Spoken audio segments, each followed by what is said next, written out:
A minha alma engrandece o Senhor,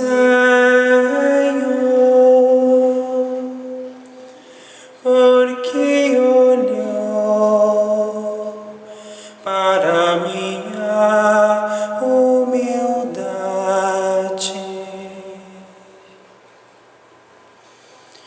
Minha alma engrandece o Senhor. Em Deus, meu Salvador, exulte canto. Todas as gerações vão bendizer-me, pois sob humilde serva se inclinou. Imensas maravilhas fez em mim. Deus de todo poder, santo é o seu nome. Sua misericórdia de estender-se por toda a geração sob os que o temem. Manifestou a força de seu braço. Os corações soberbos dispersou. Depôs os poderosos e seus tronos, aos humildes, porém, quis exaltar. Colocou seus bens quem tinha fome, aos ricos despediu de mãos vazias. Socorreu Israel, seu servidor, sua misericórdia recordando, conforme prometera aos nossos pais, Abraão e toda a descendência. Demos glória a Deus Pai onipotente e a seu Filho Jesus Cristo, Senhor nosso, e ao Espírito que habita em nosso peito, pelos séculos dos séculos. Amém.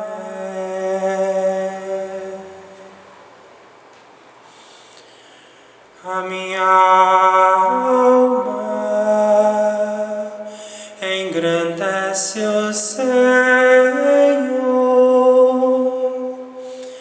porque olhou para a minha humildade.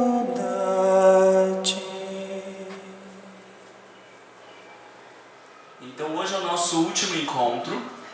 A gente tem uma programação, ou temos intenções para o ano que vem. E aí, eu não recebi muitos e-mails de pessoas que eu sei que não estão cadastradas lá. Eu vou apagar só para aparecer aqui, com mais segurança. Vocês viram ali, ó. Então, nós criamos esse e-mail, estudos.joanadeangelis@gmail.com. Eu escrevi um e-mail agora para todo mundo que estava cadastrado, dizendo desse encontro de hoje só para testar. Então, se você não recebeu um e-mail para esse encontro dizendo que nós tínhamos atividade, é porque você não está cadastrado, eu já tinha falado isso. E daí você não vai ter como acessar as datas no ano que vem. Então, escreva aqui para estudos.joanadeangelis@gmail.com para daí eu ir cadastrando todos os contatos. A gente já decidiu que para o ano que vem o estudo vai ser da obra Conflitos Existenciais, e nós não vamos fazer como esse ano, de fechar a obra em um ano e organizar e trazer a ideia, porque como o livro Conflitos Existenciais são todos capítulos independentes, a gente pode, se precisar ficar 2 anos estudando aquele livro, a gente pode. É claro que eu vou tirar alguns capítulos que eu acho que a gente não vai precisar dedicar 2 horas, tem alguns temas que nós já trabalhamos, como a raiva e o medo, que estão lá. Um diagnóstico que hoje não é muito comum de neurastenia, a gente também não vai usar, e vamos ficar com alguns. Então depois eu vou ver quantos encontros nós vamos usar de conflitos existenciais, mas eu não tenho dúvida que vai ser um estudo muito, muito, muito legal. Tá? Não precisa, como nesse ano, não precisa se inscrever, mas quem manda o e-mail vai estar a par das informações, e quem não mandar e-mail não está a par das informações. Tá? A gente não vai conseguir todos os meses no ano que vem, vai dar essas furadas por conta de alguns compromissos meus. E aí para hoje nós temos o encontro do sentido existencial, que é o capítulo 5 e 6, e o último, que é a vitória do amor, que é o capítulo 13. Então eu tive que juntar essas duas coisas, e no fim, juntando, eu acho que ficou bem bom. A gente vai usar só uma ou duas citações, não me recordo, acho que só 2 citações do capítulo 13, não porque ele não seja importante, porque é muito importante, mas ele parece que daí essas 2 citações fecham as ideias que nós começamos a abrir para discutir sobre sentido existencial. Eu queria primeiro falar para vocês que essa proposição de falar do sentido existencial eu acho mais fácil. Agora, falar do amor, no meu entendimento, é o tema mais complexo que tem para a gente abordar. Né? Às vezes a gente tem falas que são muito vazias, falando de amor, que amor resolve tudo, que tem que amar, que não sei o que, onde a gente fala muito de amor, mas com muito pouca consistência. E pensar sobre esse amor e tentar trazê-lo para o nosso cotidiano e compreender esse amor, eu acho que é uma tarefa assim, muito, muito, muito difícil. Eu nunca fiz uma palestra sobre amor e acho que ainda vai demorar muito tempo para fazer uma abordagem sobre essa, porque acho que é um tema muito complexo. Mas, e daí com isso, o que eu quero dizer? Que eu não consegui estudar, pegar o que eu acho que é a essência e trazer para vocês.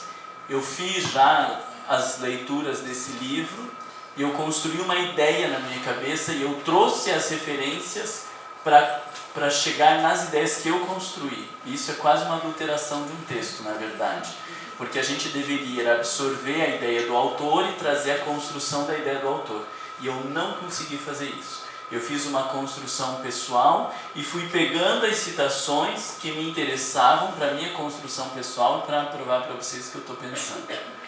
Então já estou me desculpando desde o início. Se ficar ruim, nós estamos fazendo exercício da vivência do amor, nós somos colegas todos juntos, né? E daí vocês começam com a prática do amor em relação a mim mesmo, tá? Vamos, tem alguma questão? Não? Ok. Esse ano eu nem me organizei, me atrapalhei tudo agora pensando bem, eu nem me organizei para a gente fazer avaliação, né, como fez no ano passado. Se vocês tiverem avaliação, vamos combinar de vocês mandarem aqui para esse e-mail avaliação sobre o tema, sobre a condução, sobre o tempo, sobre qualquer coisa que vocês achem que seja importante para a gente pensar para o ano que vem, vocês mandem aí, tá bom? Para nós começarmos, eu trouxe uma frase bem pesada que está ali no capítulo 13, então a gente vai usar uma bem pesada e vai terminar com uma bem boa, leve assim. Mas Joana de Ângeles diz assim, ó, se eu não me engano é o início do capítulo: enquanto vicejarem os sentimentos controvertidos da atual personalidade humana, estereotipadas nos clichês do imediatismo devorador, enquanto os impulsos sobrepujarem a razão nos choques dos interesses do gozo insensato, enquanto houver a predominância da natureza animal sobre a espiritual, enquanto as buscas humanas se restringirem aos limites estreitos do hoje e do agora, sem a compreensão das consequências do amanhã e do depois, o ser humano arrastará a canga do sofrimento, estorcegando-se nas rudes amarras do desespero. O que vocês acharam dessa frase? Pesada, né? Mas sabe que quando eu li essa frase, eu quis compartilhar com vocês, porque para mim ela teve um impacto muito grande de deixar muito claro que nós não estamos aqui para operar mudanças aparentes. Nós estamos falando de uma transformação profunda que está relacionada com a forma como eu me vejo, a forma como eu vejo a vida, os valores que eu atribuo a mim e ao mundo, e que na medida que estas mudanças forem acontecendo em profundidade dentro de nós, as mudanças comportamentais vão acontecendo por consequência da mudança dentro de nós. Eu não sei se eu me fiz claro. Mas por que eu digo isso? Porque eu acredito que quando nós não temos esse entendimento psicológico, nós gastamos muito tempo mudando comportamentos aparentes. Então, eu sou uma pessoa estressada e aí eu vou me fazer um esforço para me mostrar uma pessoa calma. Não, mas deixa eu... Não, porque ela não está bem e daí ela precisa ir para casa, daí eu estou só avisando porque daí você chegando não pode ir para casa.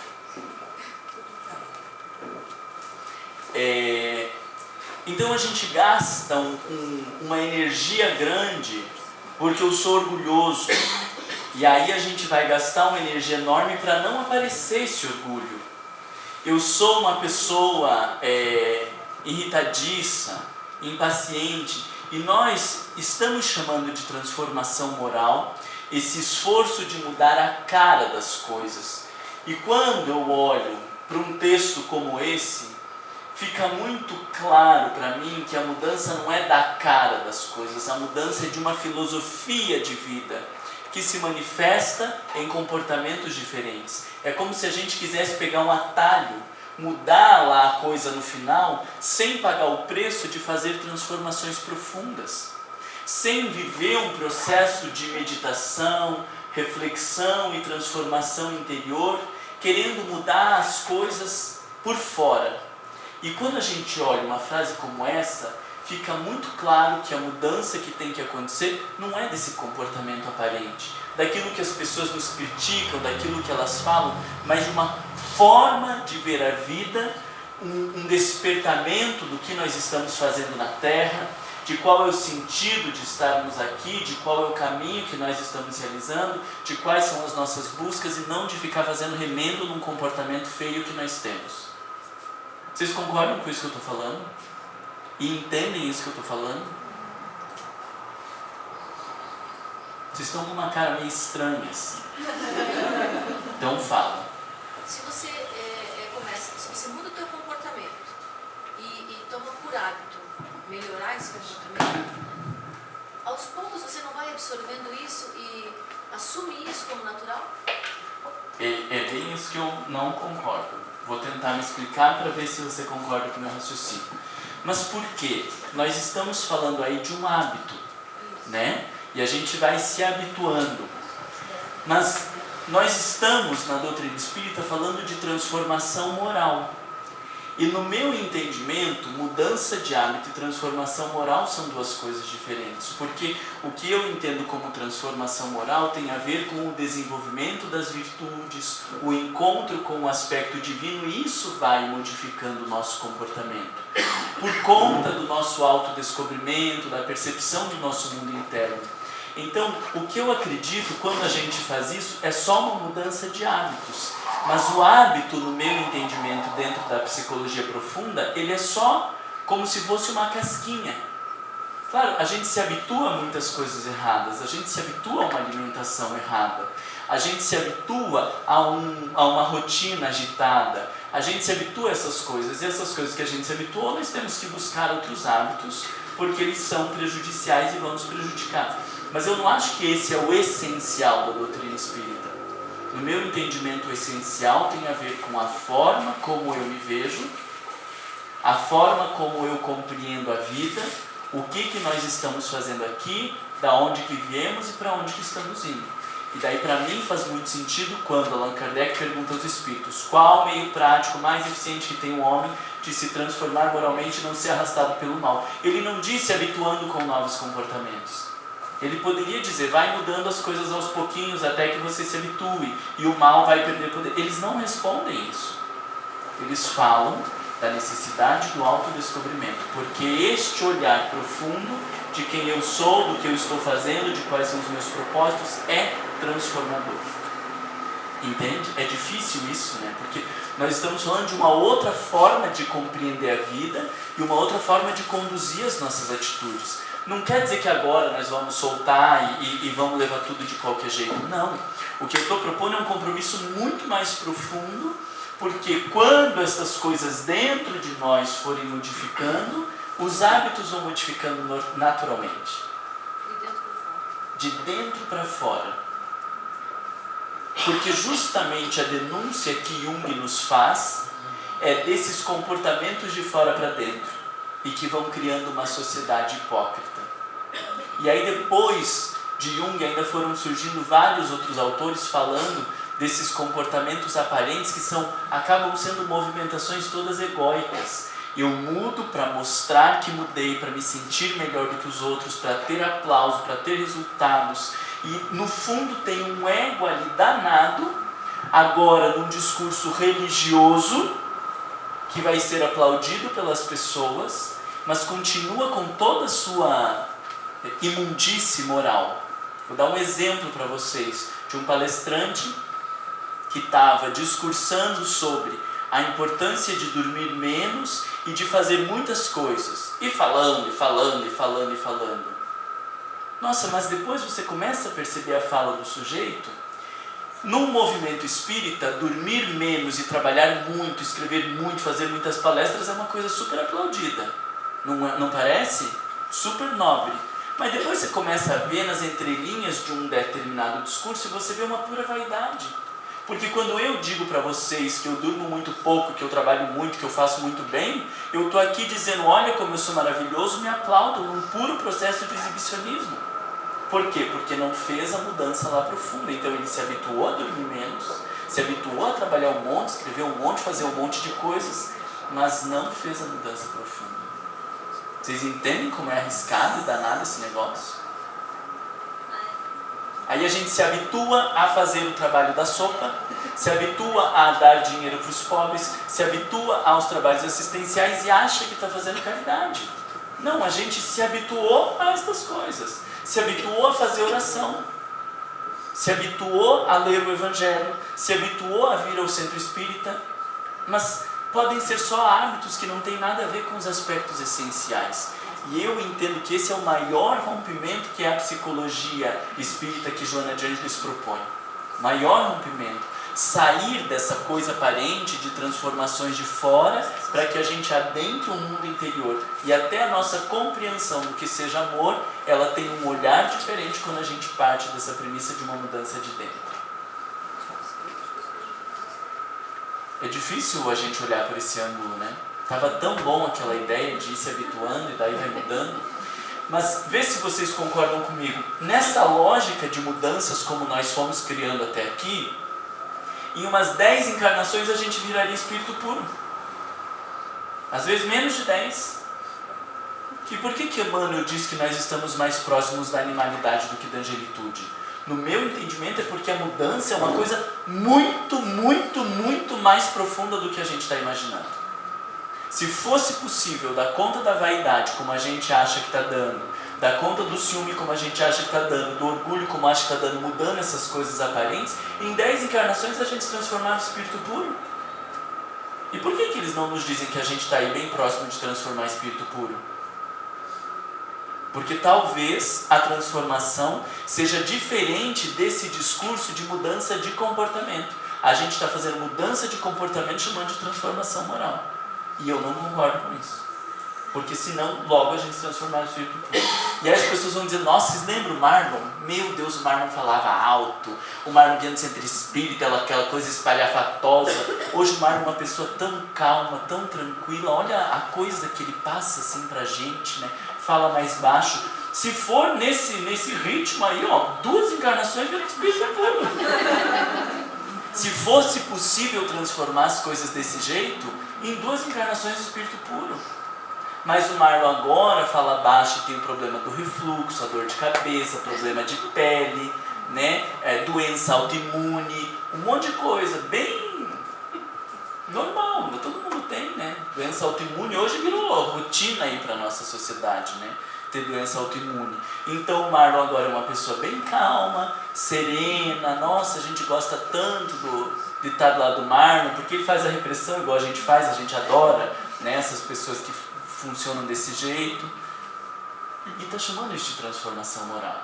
Não faça isso, pelo amor de Deus. Volta, lê todo o livro de Joana de Ângeles e você não vai encontrar ela estimulando a fazer essas mudanças de comportamento aparente.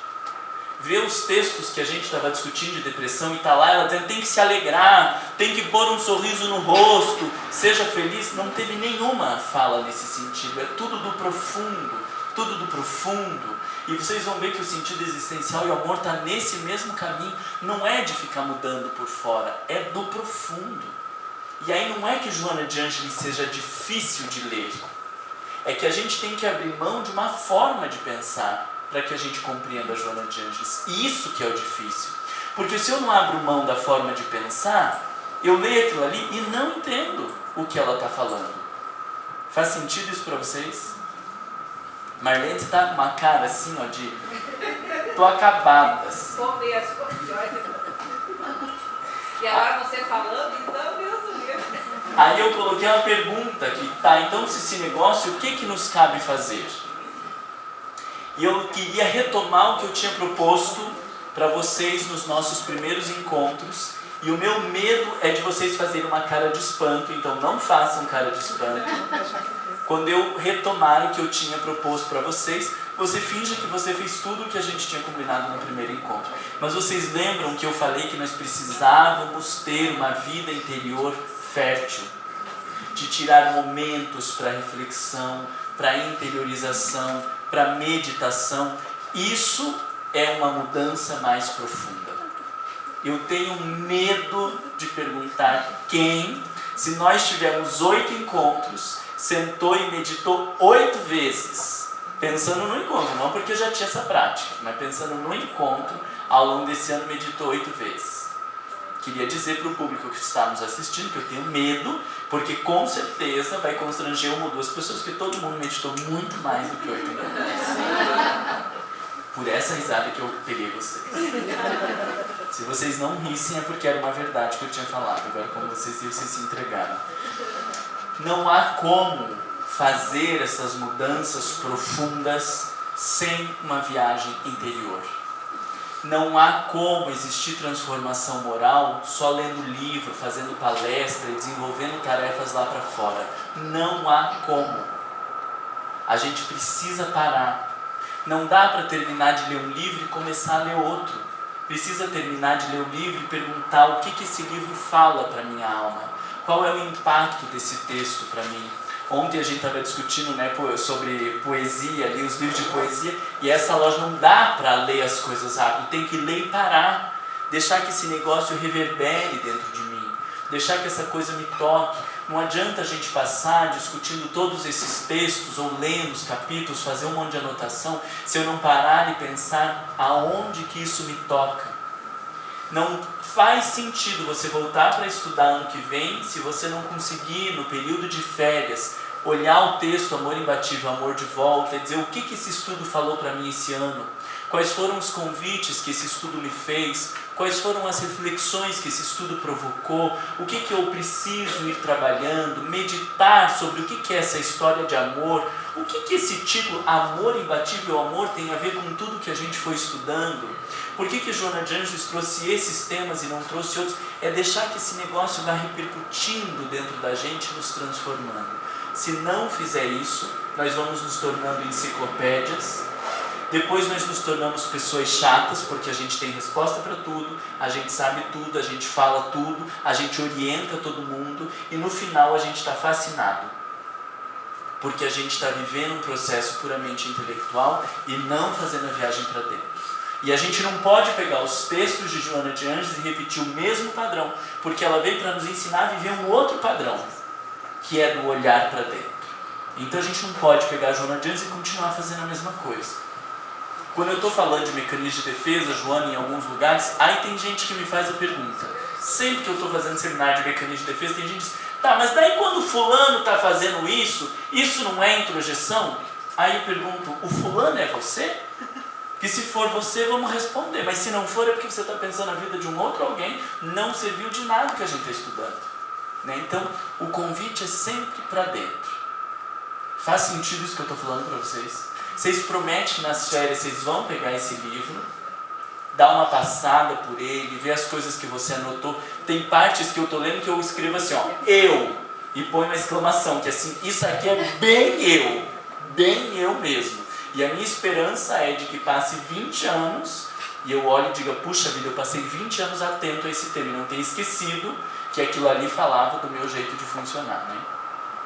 Vocês acharam que eu ia falar, vai passar 20 anos e eu tenha resolvido aquilo ali. Se passou 20 anos e você tiver resolvido aquilo ali, tem alguma coisa errada, bem provável você camuflou, jogou tudo pro inconsciente e mudou só na aparência.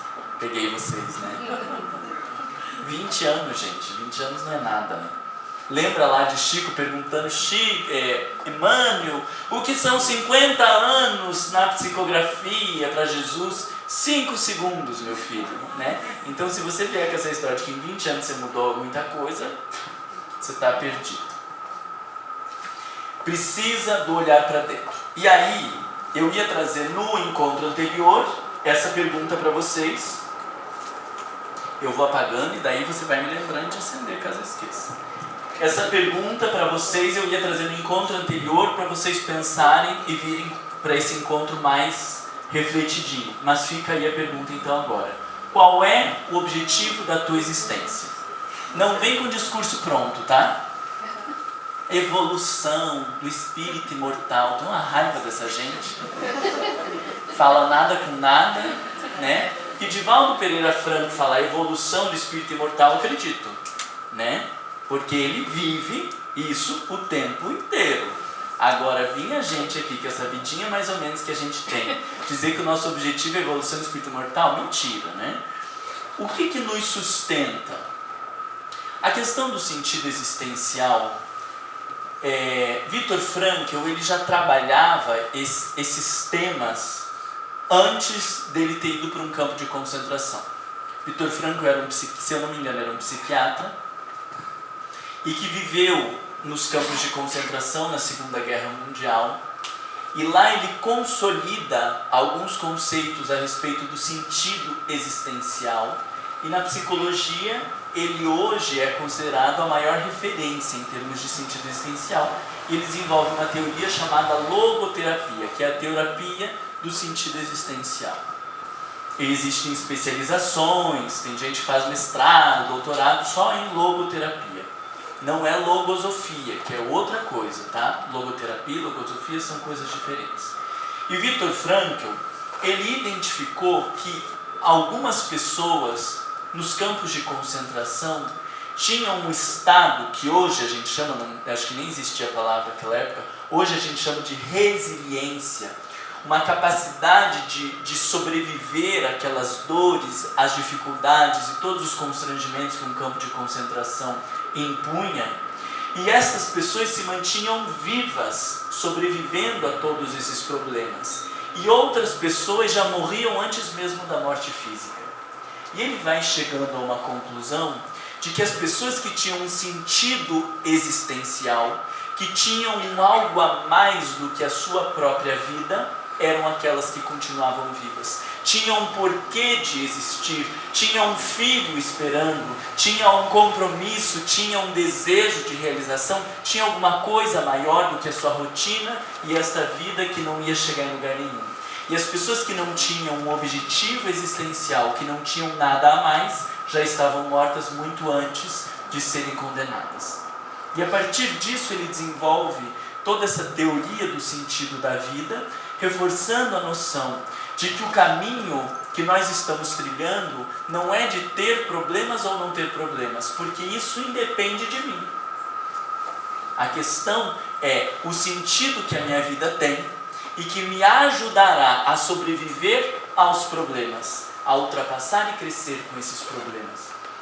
Porque a gente sabe se amanhã nós não vamos passar por uma situação extremamente constrangedora, um estupro seguido de requintes de crueldade e assassinato porque nos confundiram com uma outra pessoa. Vocês já não viram esses casos? De que mataram, fizeram uma execução e depois vai descobrir que confundiu com uma outra pessoa. A gente não sabe se o nosso filho vai desaparecer e nós vamos ser mais uma daquelas mães enlouquecidas que prefere saber que o filho está morto do que continuar vivendo aquela angústia de não saber aonde que está o filho. A gente sabe o que a vida vai nos oferecer no dia de amanhã ou no ano que vem? Não sabemos. E não tem como se prevenir destes inconvenientes ou dessas desgraças. Mas quando eu tenho um sentido existencial, quando existe algo significativo que me faz viver, isso acaba sendo um fator protetivo para os desafios que a vida vai me apresentar. O que vocês acham disso? Vocês estão pensando porque não entenderam o que eu falei? Ou porque vocês estão pensando na pergunta qual que é o objetivo da tua existência? Estão pensando?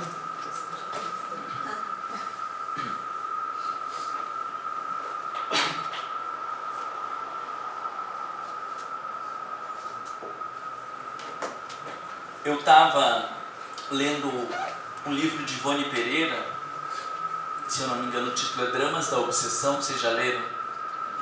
Dramas da Obsessão tem uma história, a primeira história, ela fala de uma família de judeus no período da Inquisição em Portugal e de todo o constrangimento que eles passaram no período da Inquisição. E o que me assustou é que, olhando a rotina e o funcionamento daquela família de judeus, parece bem a gente assim. Gente normalzinha, até melhor que a gente, eles se reuniam a família, se voltavam a Deus, um compromisso religioso grande. E passaram por uma situação, vocês imaginam o que foi a Inquisição? Eu não vou ficar aqui descrevendo que arrancaram as unhas, que cortavam a sola do pé e colocavam fogo na sola do pé, não vou ficar descrevendo essas coisas para vocês. Mas nesse nível, era para vocês darem uma risadinha, porque eu falei que não ia ficar descrevendo, mas já falei umas coisas só para a gente pensar.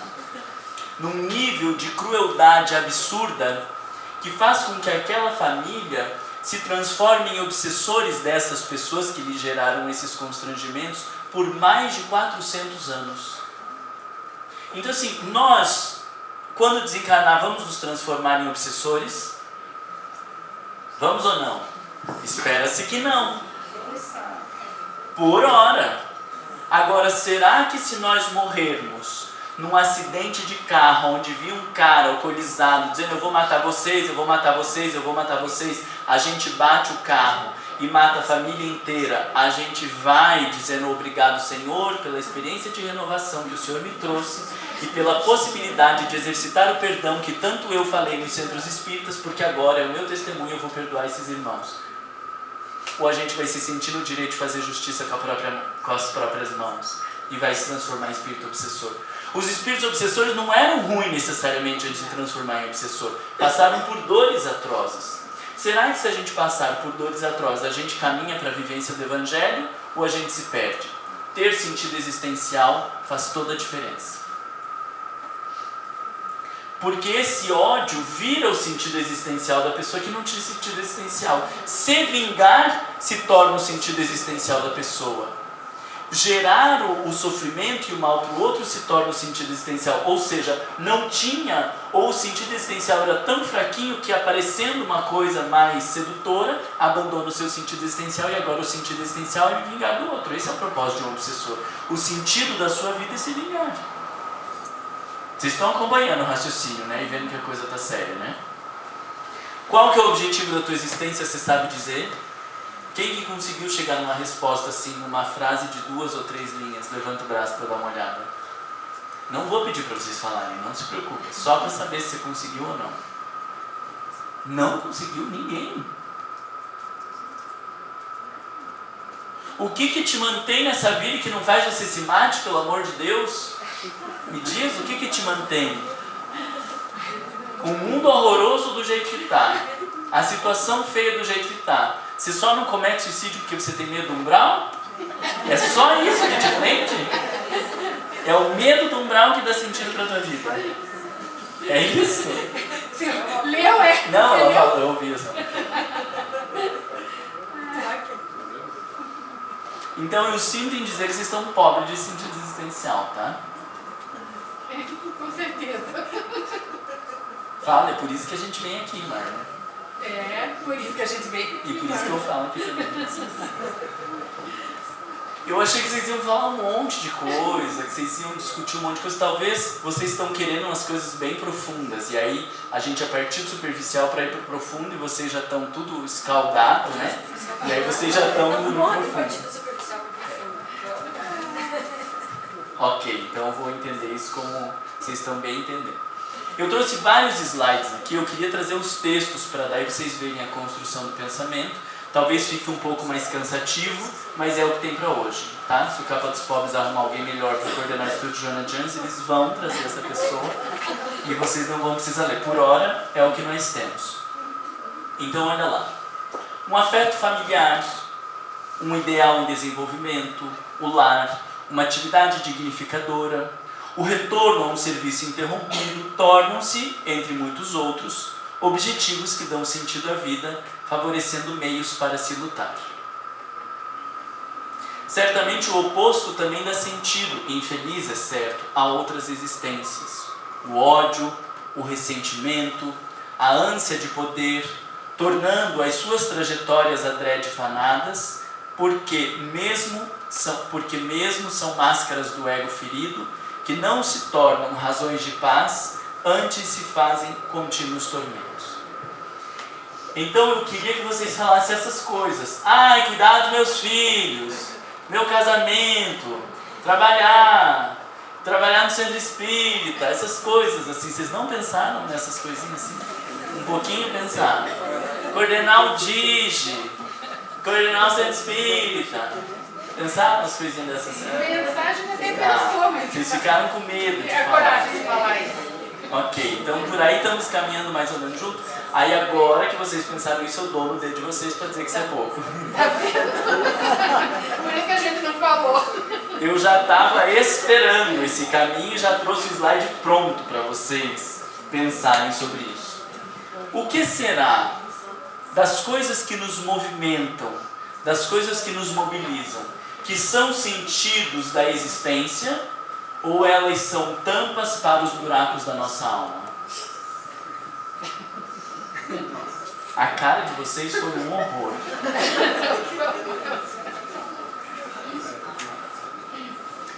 Porque eu estou falando isso porque eu tenho ouvido muito um discurso de sentido existencial que me parece tampa para os buracos da vida. Por exemplo, cuidar dos filhos pode ser um sentido da tua vida? Não pode. Porque os teus filhos vão morrer, porque você vai morrer, porque eles vão para a vida. E se cuidar dos filhos for o sentido para a tua existência, quando você não puder mais desempenhar o papel de mãe, a tua vida vai perder sentido. E ou você daí arruma uma outra tampa, porque aí destampou o buraco e agora o sentido vai ser cuidar dos netos, e você vai ficar infernizando a vida da sua nora para que eles tenham filhos, porque você precisa de um sentido para a sua vida, ou você se depara com seus buracos. Trabalhar no centro espírita pode ser sentido para a sua vida? Pode. Mas e daí quando você não puder mais trabalhar no centro espírita? E se você for excluído? Volte e meia, chega umas pessoas lá no Cláudio Reis e diz: olha, eu fui convidado a me retirar da minha casa espírita. Os retirantes vão tudo lá para o Cláudio Reis. Fui convidado a me retirar. Tem uns que dizem: eu fui expulso, me tiraram do grupo de WhatsApp. Vai tudo. E se não tiver, daí faz o que disso aí? Será que trabalhar no centro espírita é sentido para a minha vida? Ou será que trabalhar no centro espírita é um jeito que eu encontrei de me sentir importante numa vida insignificante? Também, segundo. Será que ter filhos Pode ser um sentido de vida ou um tampar de buraco, porque eu tenho visto um monte de casais que a hora que a coisa tá feia tem filho. Tem filho para construir um buraco. Achei que ia melhorar. Não, você então usou de uma criança para tentar tampar um buraco da sua relação e só piora. Porque aquilo que estava ruim, aquilo que estava bom com um casal, com um filho, dá uma estremecida violenta, o que estava ruim degenera de vez, né?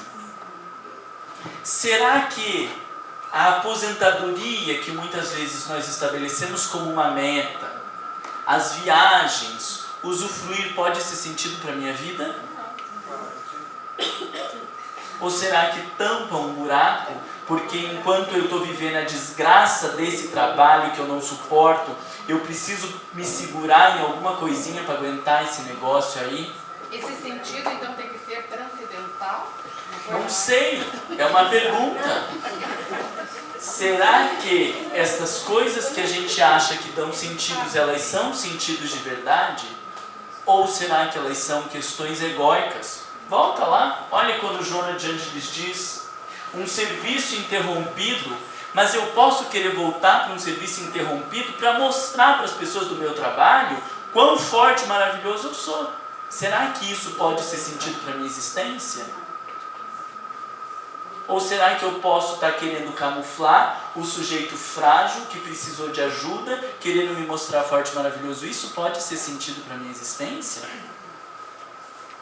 Vocês entendem? Será que sentido para a minha existência pode ser emagrecer, ter um corpo forte, ganhar uma medalha, fazer não sei o que, não sei o que? Ou será que essas pessoas que estabeleceram essas coisas como sentido da vida, quando não tiveram, aí precipitaram-se no suicídio, porque daí não tinha mais sentido para a vida? O sentido para a vida era um casamento, aí não conseguiu casar, se mata. O sentido para a vida era ter um trabalho maravilhoso e ter uma fortuna para esfregar na cara de todo mundo que você era melhor que todos, e aí você é mandado embora do seu trabalho e se mata. Será que estas coisas, elas são seguras de estabelecer como sentido de vida? Então aí que vem a questão da Maria Angélia do transcendente, né? Porque talvez o sentido de vida em relação a essas coisas impermanentes, ele pode ser muito arriscado. Porque como não dão sustentação, estas coisas darem sentido para a minha vida podem ser muito arriscadas. E não tenho dúvida de que algumas pessoas que cometem suicídio é porque colocaram o suicídio da sua vida nessas questões.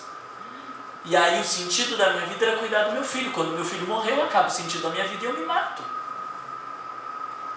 Como tem acontecido muitos casos por aí. Ou um relacionamento. O sentido da minha vida era viver para aquela pessoa. E quando aquela pessoa vai embora, eu me mato. E tem muita gente ameaçando se matar depois que termina um relacionamento, mas tem muita gente se matando mesmo. Depois que termina um relacionamento. Depois que perde um emprego. Então, vocês estão entendendo que a questão é profunda, né? Porque tem muitas coisas que talvez a gente ache que dão sentido à nossa vida e que pode ser até um combustívelzinho, mas talvez elas sejam fugas do buraco existencial que existe dentro de mim. E se eu não olhar para esse buraco existencial que existe dentro de mim, eu vou conseguir trabalhar-me em profundidade? Não. Então o que eu estou querendo dizer é que uma hora ou outra a gente vai ter que parar e olhar para dentro. Pode ser bom ter estas coisas aparentes e superficiais que nos dão uma mínima sustentação para dar uma camuflada nos buracos que estão lá dentro? Pode parecer bom, mas o fato é que em algum momento eu vou ter que olhar para esses buracos. Então quero acreditar eu que neste momento de vida que nós estamos, com tudo que a doutrina espírita nos oferece, é o melhor momento para lidar com os nossos buracos. Hoje mesmo eu estava conversando com uma pessoa na psicoterapia de manhã, e ela falando, meu Deus, mas é muito difícil, daí angustiante viver a vida desse jeito e olhar para essas coisas dentro da gente. Digo, mas olha que coisa boa. Porque você, mesmo com todas as angústias, tem condição de olhar. Porque tem gente que nem questiona isso e está vivendo uma vida enlouquecida, fugindo do encontro consigo. É muito desconfortável olhar para dentro. Perceber o vazio da nossa existência, perceber quão egocêntricos nós somos, é muito ruim isso. Mas como que eu vou poder me trabalhar em profundidade se eu não me enxergo vazio? se eu acho que eu estou acima da média, que eu sou melhor do que os outros, como que eu vou poder trabalhar em profundidade? Aí a gente está se atrapalhando no meio da vida, conflitando, gerando um monte de desencontros, achando que está fazendo uma coisa boa, porque está fugindo dos buracos para olhar para dentro da gente. Eu falei para vocês já em vários momentos e continuo falando que o autodescobrimento, porque olhar para esses buracos também é a tarefa do autodescobrimento, ele é algo extremamente constrangedor. Se você não viveu um constrangimento, se não ficou aquele gosto amargo na tua boca, se você não se sentiu um tanto enojado às vezes, ou mal de reconhecer quem você é, você não se conheceu nem do ali por cininha. Tá? Porque isso que a gente tem chamado de autodescobrimento, quer dizer, os meus defeitos, as minhas virtudes, a gente escreve auto todo mundo, isso não tem nada a ver com autodescobrimento. Desculpa, tem a ver com autodescobrimento, mas é muito superficial ainda. O autodescobrimento, quando a gente tem que olhar para essas coisas da nossa alma, é constrangedor. Descobrir que um monte de discursos, eles são só discursos. Descobrir que a coisa está pior do que estava. E eu vejo quando as pessoas começam a se conhecer, e elas dizem, meu Deus, mas eu estou me sentindo um verme, eu me sinto uma pessoa desprezível. Eu digo, agora você se reconhece como uma pessoa do mundo de provas e expiações.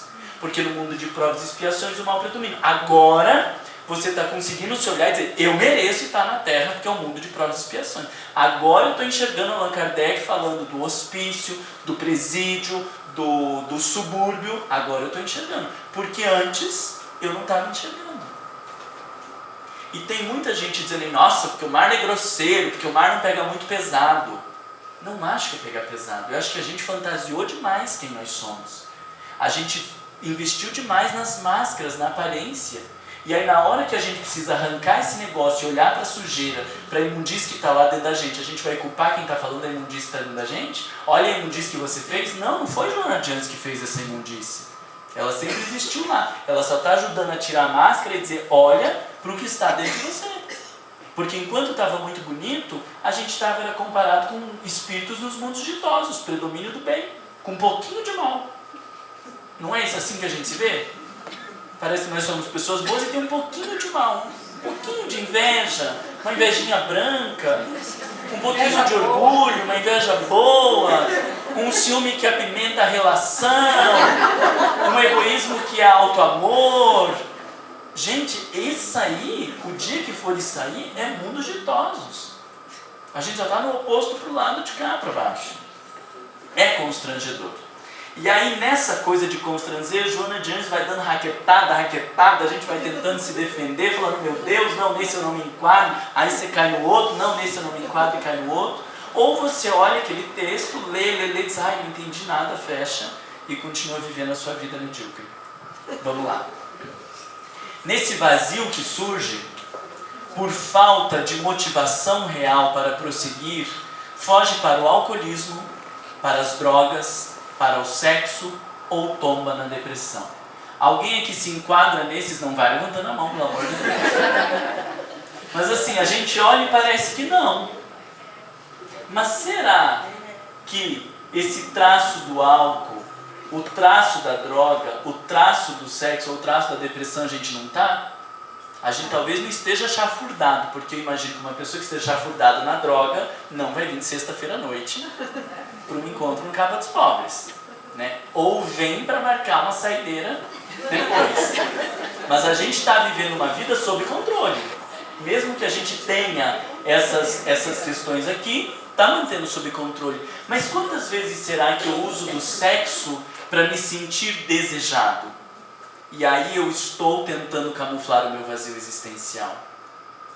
Quantas vezes será que eu uso da comida que hoje tem se transformado numa verdadeira droga, né? Cada um que vê a composição da comida, depois que eu vi a composição do Doritos, gente, vocês sabem aquele Doritos, que é aquela coisa que a gente ama? Né? O Doritos é uma coisa que eu achei que era feito por Deus, o Doritos, assim. Porque é uma coisa que eleva a alma da gente. Aí depois que você descobre do que é feito o Doritos, você fala, gente, não pode, é droga. É droga que a gente usa no dia que está triste, no dia que está irritado. A Coca-Cola, o chocolate, o não sei o quê. A gente vive drogado. Fala do drogado lá da rua, mas a gente, café, né? É droga pura. O ocupar-se demais. O ocupar-se demais, né? De um monte de tarefas é vício. Então, a gente acha que não tá, mas se você parar, né? Porque é o que eu disse, você pode ler bem rapidinho esse texto, vamos para o próximo livro, vamos para o próximo, e depois você chega e fala, nossa, nas férias eu li 6 livros de Joana de Ângeles. E aí eu falo, nossa, que pessoa maravilhosa é essa, meu Deus, eu queria ser igual ao Marlon. Mas o convite não é para você ler 6 livros de Joana de Ângeles, o convite é para você parar na frente de um parágrafo desse, e você dizer, gente do céu, será que o álcool ele está entrando na minha vida com um discursinho de que o vinho faz bem, de que não sei o que, mas de repente ele chega para dar uma alegradinha na coisa chata que a gente não está vivendo? Mas não precisa ser álcool, porque a gente não gosta do álcool, mas gosta da Coca-Cola. Né? Se enlouquece no chá verde para fazer limpeza orgânica, para ficar magro, não sei o que, está tudo no mesmo barco. Né? As drogas, o sexo, a depressão, que vem com essa coisa do desânimo, que não me dá motivação para fazer outras realizações, para mudar. Como que está o casamento? Ah, está indo. Isso aí é um sujeito do perfil depressivo. A vida está uma porcaria, mas continua levando do mesmo jeito. Mas vocês estão vivendo bem? Não, já faz muito tempo que a gente já não vive como casal, quer dizer, não estamos fazendo sexo, né? Faz 10 anos que a gente não vive mais como casal. E você não pensa em buscar uma outra pessoa, uma outra vida? Não, já estamos assim. Gente, isso aí é o perfil da depressão, que está ali camuflando a desgraceira do buraco que está dentro da gente. Então, é fácil a gente olhar para um texto desse e dizer, eu não estou aqui. O desafio é olhar para o texto desse e dizer, o que isso fala de mim? Vocês estão entendendo, né? Noutras vezes, aí mesmo que você achou que não estava, vem um outro parágrafo para te pegar. Noutras vezes, para ocultar essa lacuna na emoção, o vazio existencial, refugia-se em comportamentos impróprios, buscando o poder, a glória efêmera através das quais chama atenção, torna-se brilhante sob os focos de luz da fama, neurotizando-se. Será que eu estou coordenando a atividade no estudo de Joana porque eu sou uma alma nobre, maravilhosa, que veio para salvar os réis mortais ignorantes que não entendem Joana de Ângeles? Ou posso estar buscando um foco de luz maravilhoso para me sentir mais importante do que a minha alma diz que eu sou? Preciso olhar para essas coisas. Não preciso falar para vocês a resposta que eu cheguei, né? E aí, como for a desgraça viver essas coisas, eu quero que vocês se desgracem também, porque eu não vou ficar vivendo esse mal-estar sozinho. Mas você vê que você acha que ali já está resolvido, porque você faz, você acontece, você é isso, você é aquilo, é aquele outro. Aí você lê uma frase dessa e fala, não consegui entender, vamos para outra. Aí vai para outra. Dá-se conta de que as complexas engrenagens do poder e da glória continuam permitindo o vazio interior, porque se satura com rapidez das novidades do exterior. Percebe também que as compensações do prazer sexual são frustrantes com ligeiras, produzindo um certo estado de amargura que parece inexplicável. Constrange, não constrange? Você olha para um negócio desse e fala, gente, será que os trabalhos que eu assumo são porque eu quero mesmo construir um mundo melhor ou porque eu desejo de poder? Será que as coisas que eu faço são da minha preocupação com o outro ou é um desejo de glória? Será que a minha relação sexual é um estado de comunhão aonde eu desejo oferecer prazer para o outro com o meu corpo e o outro oferece prazer para mim com o seu corpo? Ou nós usamos do corpo do outro para uma satisfação que é frustrante por ser tão ligeira? Olha que triste isso. Aí vai descambando ainda, tá? Lá no final tem uns slides bonitos, umas árvores que eu trouxe para vocês. Mas vocês aguentam? Tem mais uns 4 slides nesse descambo todo. Aguentam? Então vamos lá. A busca do prazer, no bom sentido, aquele que transcende o imediatismo sexual e o do estômago. Isso aí acabou com a gente, né? Porque se não é da comida, é do sexo, né? Um dos dois você tá. Com certeza, um dos dois você tá. É triste, né? E quando tá nos dois, daí eu senti umas pessoas aqui me perguntando. E quando tá nos dois? Não se preocupa, tá tudo igual. Não é que ficou o dobro de pior. Quando tá nos dois, tá tudo igual. Uma parte vai para comida, outra parte vai para o sexo, vai para cá, vai para o poder, e aí a gente vai indo. Ampliando a área da beleza e a estesia, de esperança e do bem-estar, emula a luta, ao tempo que desgasta a emoção, precipitando frustrações quando a resposta não é imediata, ou ansiedade de combure, torturando de maneira lamentável. A ilusão, propiciada pelos modismos dos equipamentos eletrodomésticos e eletrônicos, desencadeia a luta para adquiri-los, ao tempo que a falsa necessidade de conforto exagerado perturba as aspirações normais, desorganizando a programação de paz em razão da perda do sentido de valores, no qual o secundário se faz preponderante em detrimento da qualidade e da ordem de conteúdos que os devem caracterizar.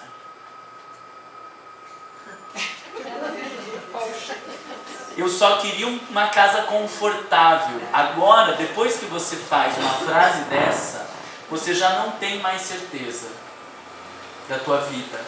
Essas tecnologias, a gente tem que aproveitar o que Deus criou. Agora você já não tem mais certeza se o foninho de Bluetooth é do benefício da tecnologia ou se você está aqui, se perdendo dentro de si mesmo. Olha que coisa mais triste. Se você precisa mesmo do celular, da tal geração, da quantidade de memória, né? Desgraça de celular de memória. Eu tento me convencer, digo, não, mas eu precisava mesmo, porque não tinha mais memória no meu.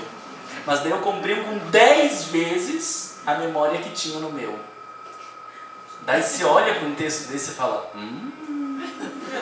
pode ser que eu tenha me perdido aqui na medida dentro de mim. O que foi que eu fiz? Eletrodomésticos e eletrônicos. Quem que se salva de um desse ou outro desse? Porque ou é a mulher lá perdida nos eletrodomésticos, ou se ela não gosta da casa, tá no eletrônico, ou o marido, mas num dos dois você cai também, junto, não cai? A gente podia ter feito assim, todo mundo de pé, aí quando a gente vai lendo, quem vai se enquadrando, vai sentando, para ver se sobra uma alma nesse grupo, para dar sustentação moral para nossa equipe aqui, mas não sobra, né? Tudo no charco. O êxito não é tudo. Os títulos dos textos que eu tirei tá lá nos itens, tá? Busca pelo sentido existencial tá lá no item do capítulo de Joana, e esses que eu tô tirando tá no item perda de si, tá? O êxito não é portador de magia, de fenômenos que alterem o ser interior, desde que o mesmo não se encontre equipados com valores para enfrentá-lo e vivê-lo. Eis porque, lograda a meta, outra nova se apresenta em desafio perturbador, conduzindo ao desvario e à alucinação. Mesmo quando conseguido um estágio, o tédio que sucede à conquista se instala, até que outra motivação forte levante o ânimo do indivíduo que se lhe entrega vivenciando fases de comportamento instáveis. Nesse ínterim, a fuga para o álcool, o tabaco, as drogas, o sexo e o desregramento se apresentam como solução, prazer que não atende às necessidades reais, aquelas que predominam em a natureza humana e têm transcendência em razão da sua origem, do ser espiritual que é.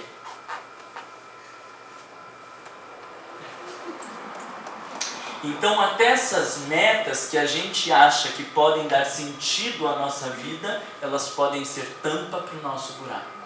Um emprego melhor pode ser sentido existencial e pode ser tampa para o buraco.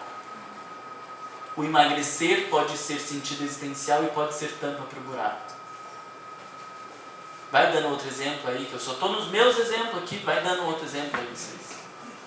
Mas, Marlon, como é que a gente construiu esse pensamento, né? Porque se hoje você encontra uma pessoa que não tem essa necessidade toda de consumismo, ela pode ser pensando, nossa, a pessoa está deprimida. Parece que tem alguma coisa errada. Está deprimida, porque ela não se interessa por nada, não quer comprar nada, não quer fazer nada. Então é um caminho totalmente... Mas é bem isso que você diz, Regina, que assim, essa pessoa aparentemente cheia de vida, cheia de projetos e cheia de coisa, talvez não seja cheia de sentido existencial. Talvez seja uma pessoa louca, desesperadamente fugindo dos seus conflitos. Mas como a gente confunde na nossa sociedade, né?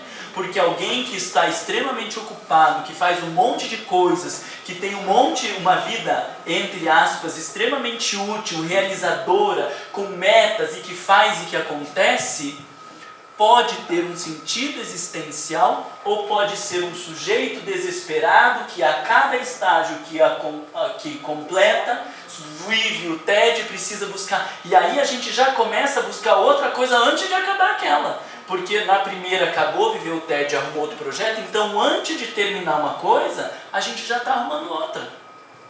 E antes de terminar aquela outra, a gente já se prepara para uma outra. E daí, meu Deus, como aproveitou a vida? Não parou um minuto. Talvez não conseguiu parar um minuto, porque estava enlouquecido, fugindo dos seus próprios buracos, e nós acabamos camuflando e estimulando isso nas pessoas. Porque quando eu estou elogiando esse sujeito, eu estou aplaudindo e dizendo, olha que bonito. Será que isso é mesmo bonito? Mas a nossa sociedade é assim, né? É, mas daí a gente não pode alimentar essa loucura, né? Você tem um argumento aí, mais? Porque assim, eu acho que as pessoas sempre querem mais, melhor, querem, por exemplo, comprar um tênis ou comprar um tênis mais confortável. Cada vez mais confortável, cada vez mais. Então, Sim. será que isso não é também uma evolução? Ou será que... Achar isso, mas aí é bom isso que você fala, porque assim, não é uma regra de fora. Tem que ser analisada pelo próprio sujeito. Qual é o sentido disso que ele está buscando? Vocês entendem? O que eu estou querendo ajudá-los é a entender que este cheio de coisas e de acontecimentos não necessariamente é sentido existencial. Será que o querer trabalhar para oferecer uma vida mais confortável para minha família é um sentido existencial ou é uma fuga porque eu acho que eu sou uma porcaria de um pai e pelo menos as questões financeiras eu posso oferecer? Qual é a minha resposta? Não sei. Será que eu estou querendo cuidar do meu corpo num sentido de aproveitar desse instrumento que Deus me deu para uma maior longevidade? Ou será que eu estou querendo me sentir melhor do que as outras pessoas porque eu tenho facilidade para emagrecer, ou para ter massa muscular, ou para ser isso, ser aquilo, e estou camuflando? Não sei. A única coisa que eu posso te garantir é, se você tiver uma resposta pronta já para dar de chofre, muito provavelmente você está camuflando alguma coisa. Né? Diga. Tem uma característica que diferencie quando é sentido e quando é tapa-buraco? Não. Tem que ouvir a alma. Porque é a mesma coisa, né? Eu posso estar aqui fazendo palestra porque estas coisas me tocaram profundamente e eu quero compartilhar com vocês, ou eu posso estar aqui satisfazendo-me egoicamente e camuflando. O comportamento é o mesmo. O discurso ele pode ser o mesmo, tudo igual. A resposta tem que vir de dentro. Quando não seria a experiência que nós temos diante de cada situação, por exemplo, a mãe com os filhos, é a experiência na convivência com os filhos e esse aprendizado, como não ser os filhos o objetivo do sentido existencial dela, mas no trabalho, a convivência com as pessoas, tudo isso são experiências que nós vamos adquirindo e que nos levam a algum sentido para a vida. Sim, porque mas... ficar parado, daí seria um outro extremo. Mas o que eu estou dizendo é que precisa ouvir as respostas do mundo interior. Precisa estar se analisando constantemente. O cuidado com os meus filhos tem a ver com o vínculo que eu criei com eles e o desejo de que eles sejam pessoas melhores, ou eu quero que eles sejam pessoas maravilhosas para as pessoas me aplaudirem e dizerem que pai maravilhoso que eu sou. Não tem resposta pronta. Ou para si, né? Ou para que eles digam que eu sou um pai maravilhoso.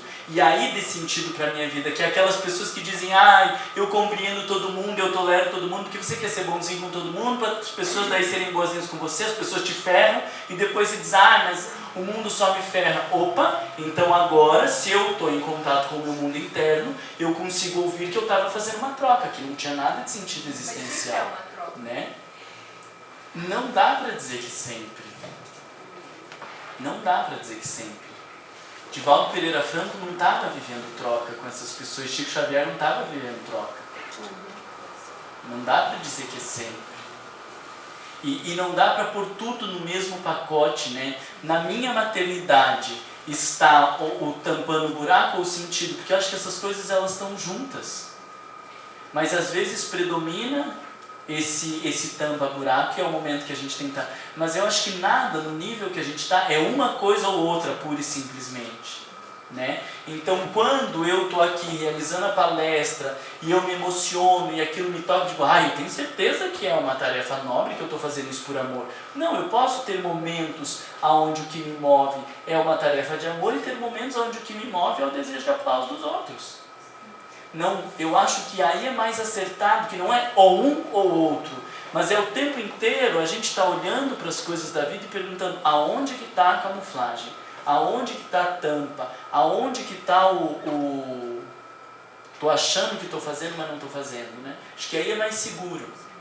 É muito mais complexo, né? Porque você Isso. tem que se interiorizar, se perguntar, se analisar, Sair das respostas prontas. das respostas prontas, mas se interiorizar muito para ir buscar o porquê das coisas. E quando a gente não quer olhar, não adianta nem o outro falar, né? Não. Eu lembro de um moço que ele estava fazendo um monte de palestras nas casas espíritas, e aí ele não tinha tempo para ficar com a esposa dele, ele não tinha tempo para fazer nada. E a gente tinha conversado, éramos amigos, e eu falei, você parou para pensar o que talvez você esteja ganhando com essa situação aí?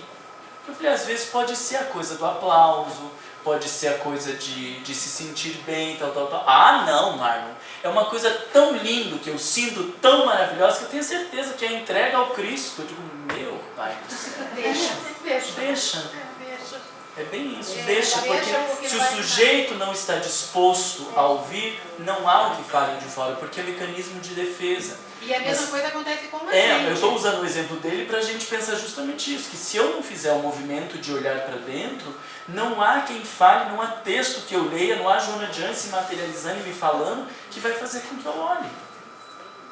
Delicado, né? Mas ao mesmo tempo, eu queria também que vocês conseguissem olhar que muitas vezes essas buscas que está aqui, o álcool, o tabaco, as drogas, o sexo, esse poder, né, essas conquistas e tal, não vamos olhar como uma coisa pejorativa. Porque tem ali uma busca, ela só está enviesada.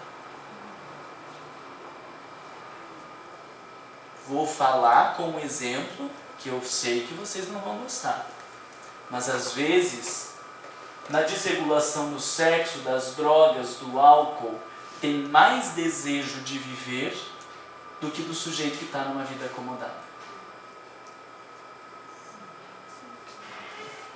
Vocês não gostaram e alguns fingiram que não entenderam. Não, deu para entender bem. Não, você está acomodado sem estar fazendo mais nada ali. Não, está numa rotina. Droga, tá só rotina. Eu vou no centro espírita. Por que você está... já vem tanto tempo. Eu tenho meu casamento, já cuidei dos meus filhos, Já tá tudo né? Tá tudo organizado, eu tenho minha aposentadoria, estou viajando para lá e para cá, tal. Às vezes pode parecer uma vida organizada, faço evangelho todo domingo à noite, dou passe. Pode parecer uma vida bonita, e às vezes a tua situação pode estar muito pior do que o sujeito perdido no álcool, nas drogas, no sexo. Porque aí esse buraco da alma está lá, né? Maior ainda. Dessa que Nem enxergou que tem buraco. Nem viu. Exato. Tá ali com uma tampa, um tapete por cima que nem enxergou, porque esse sujeito aqui está buscando alguma coisa. Ele está insatisfeito, ele está numa busca por algo. Ele só não conseguiu direcionar direito. Mas às vezes a gente está numa vida acomodada que nem enxergou o buraco ainda. Vai ter que tirar o buraco, depois se perder nessas coisas aqui, para daí começar a fazer a coisa acontecer. O Marlon tá dizendo que todo mundo que tá nessa vida vai... Não seja ridículo, né? Não deturpe o que eu Porque de falei. repente a gente fica pensando, moça, tá aquele buraco de tamanho que já não tá aqui. Mas é esse olhar invertido, né? De quando eu tenho uma vida organizada, a minha pergunta é: esta vida está cheia de sentido existencial? Ou essa vida está tão vazia e camuflada que você nem percebe? Nem percebe. Entende? Porque o que eu acho é que a maioria de nós com uma vida organizada está num tapete bem bonito que comprou da Havan e que colocou em cima do seu buraco e não cheio de sentido existencial. Cheio de sentido existencial me parece a vida de Divaldo Pereira Franco. Que a gente pergunta, meu Deus, como que aquele homem consegue, com 90 anos de idade, tá dando palestra, morrendo de dor e tudo mais, como que consegue isso? Porque tem uma vida cheia de sentido existencial. Agora a gente está vivendo uma vida aparentemente organizada, que surge um probleminha aqui, alguém que critica a gente lá no centro espírita, não vou mais no centro, não vou mais naquele grupo. Meu Deus, a tua vida só está acomodada, ela não está cheia de sentido existencial. Então o convite é justamente para a gente sair de uma lógica de aparência de que uma vida estabilizada, ela é uma vida bem organizada interiormente. Porque às vezes essa estabilidade que a gente construiu fora é para camuflar o dentro. E aí investiu muito, trabalhou muito, buscou a melhor universidade. Por que você escolheu essa universidade? Porque era o que dava dinheiro. Então, talvez você já começou a fazer uma busca, você já começou a planejar os teus tapa-buracos lá quando você estava escolhendo a tua faculdade.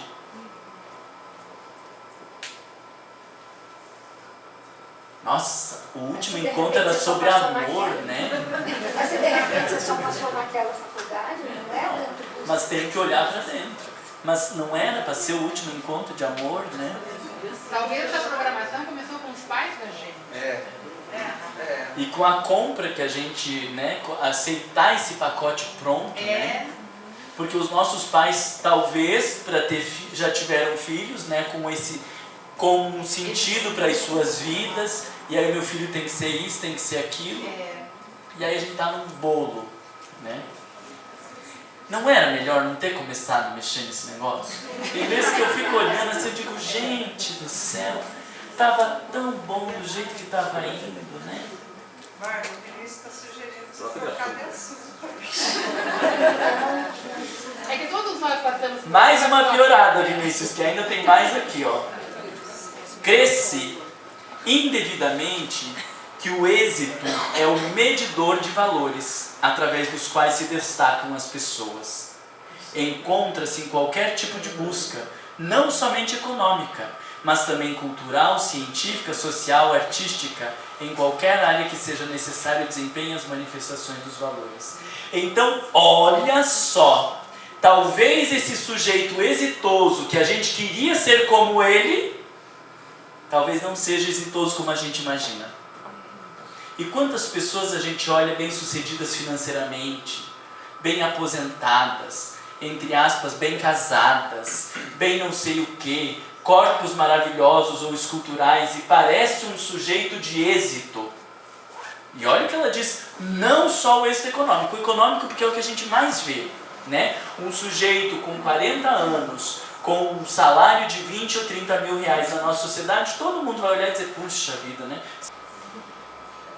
Eu comecei a pensar, eu viajo muito e vou para as casas das pessoas e tem casas enormes assim, que eu entro e aí eu falo, ai que linda a sua casa, não sei o quê. Eu falei, mas deve ser retardado, você está fazendo tudo que você fala que não vai fazer? Importa se é uma casa enorme, que é linda, que é não sei o quê?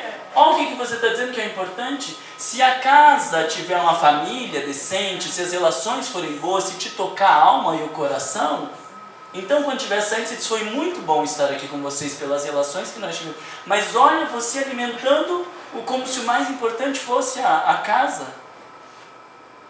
O tempo inteiro a gente está se perdendo, vocês entendem o que eu estou falando, né? Está dentro desse sistema. E aí é o nosso difícil, né? Fazer um caminho nadando contra a maré. É muito difícil. Por isso que precisa ter sustentação interna. Por isso que tem que ter muita meditação, precisa meditar todo dia, precisa ter reflexão interna, precisa ter vivência interior, porque se eu não tiver essa sustentação interna, eu não dou conta, eu sou levado pela vida. Sou levado pela vida. A gente faz o auto-engano, então, né, Mara? O tempo todo. O auto-engano, né? O tempo todo, porque é esse caminho mais fácil, Sim, essa coisa mais rápida.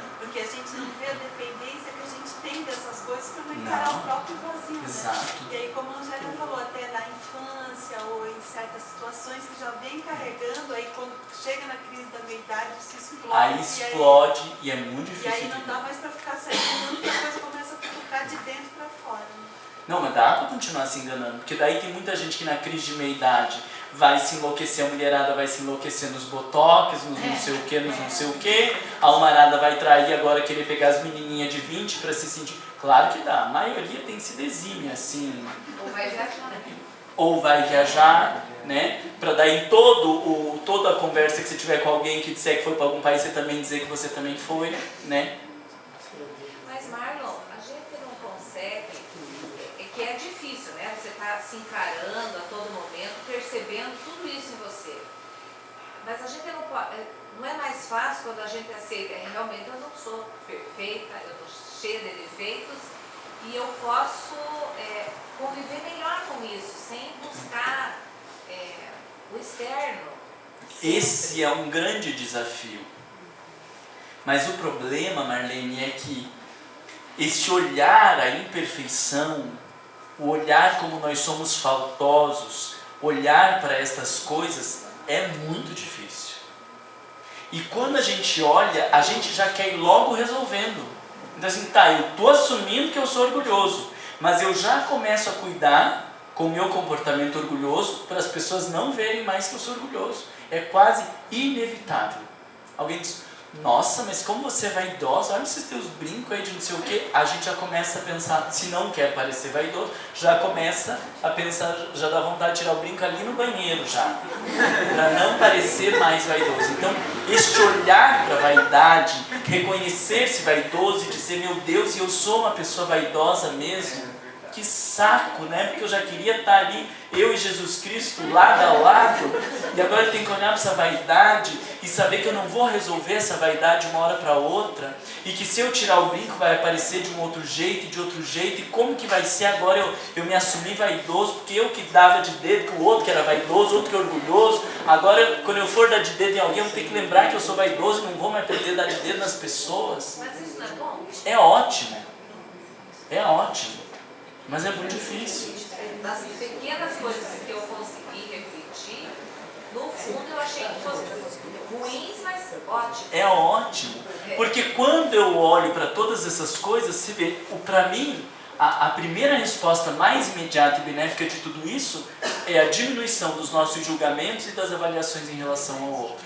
Porque na hora que a gente olha para o charco e daí aparece um pouquinho do fedor do lodo do outro, você vai falar, meu Deus do céu, tamo junto. A doutrina espírita é boa por isso, né? Porque mostra que todos nós estamos iguais. Uma grande decepção que eu tive foi que eu achava que a pátria do evangelho, né? Era tudo. Brasil, coração do mundo, pátria do evangelho, são das almas nobres que vieram se fortalecer no Brasil para mudar o mundo, né? Aí depois se descobre que é o pessoal difícil, que não deu aqui, não deu ali, não deu em lugar nenhum. Eles falaram, agora vocês vão para lá, vai na doutrina espírita, porque se vocês não derem jeito lá, não tem mais para onde ir. Né? Aí quando você olha as outras pessoas, você naturalmente compreende, tolera. Esse reconhecimento do mundo interno gera aproximação. E vocês vão ver o que a gente vai falar, mas já estou me adiantando, que gerar aproximação é vivência do amor. E quando eu me acho, quando eu não olho para essas coisas dentro de mim, gera afastamento. Quando o marido se acha melhor do que a esposa, não tem condição de ter relação. Quando a esposa se acha melhor do que o marido, não tem relação.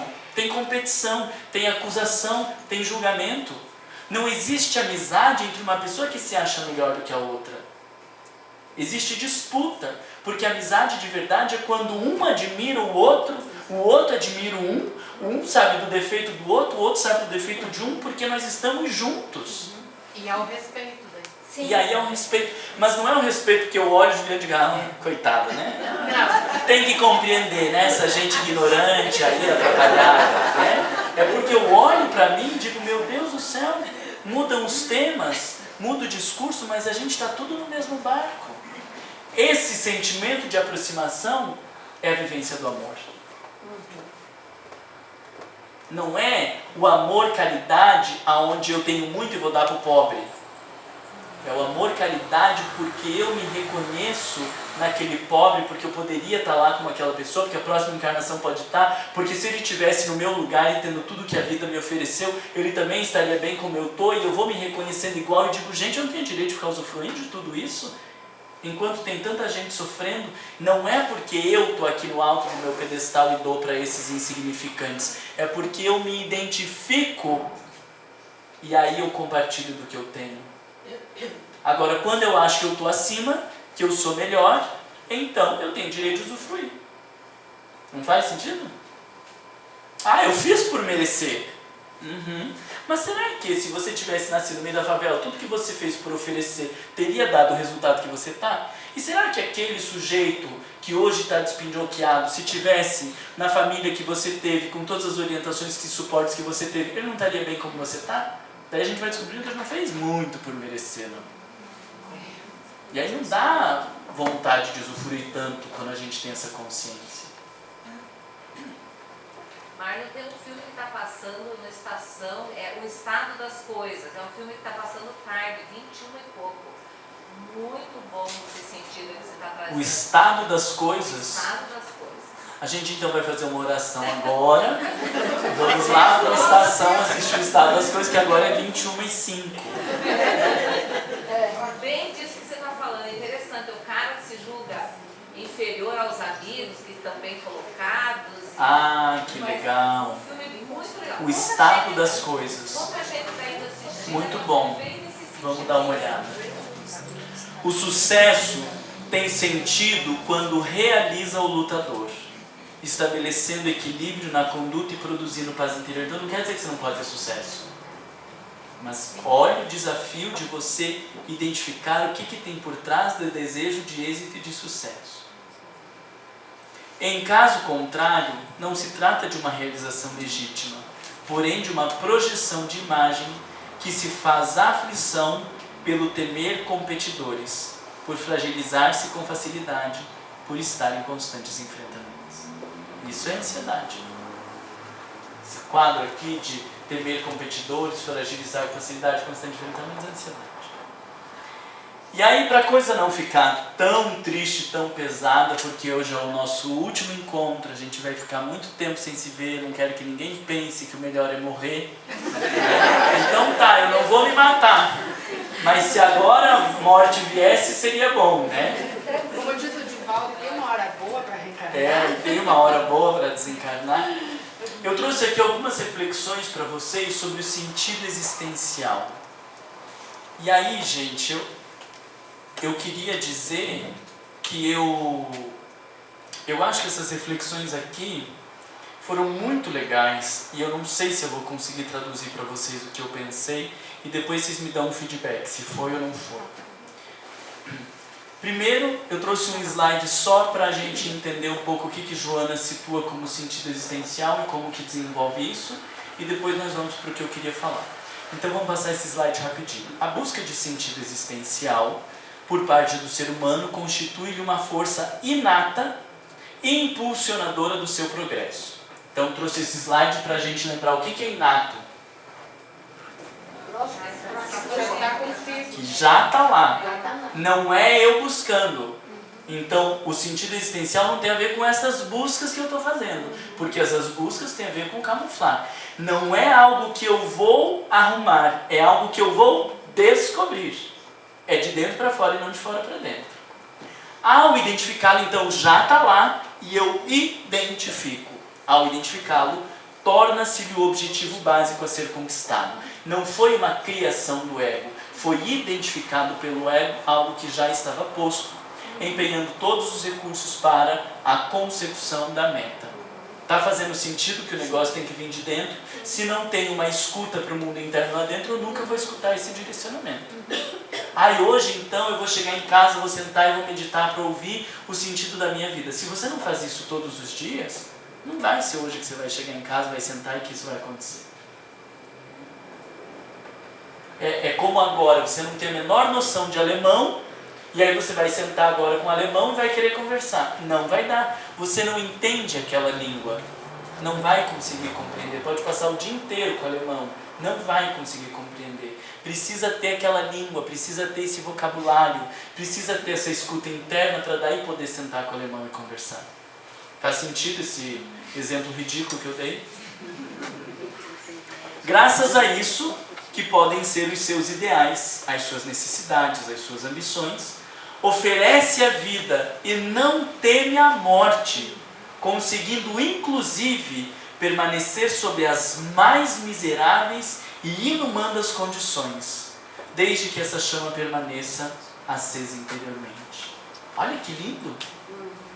Então vocês estão entendendo que aquelas coisas que a gente estava falando do cotidiano não tem muito a ver com o sentido existencial, porque quando isso estiver vivo dentro de nós, nós conseguiremos nos manter frente às mais miseráveis e inumanas condições.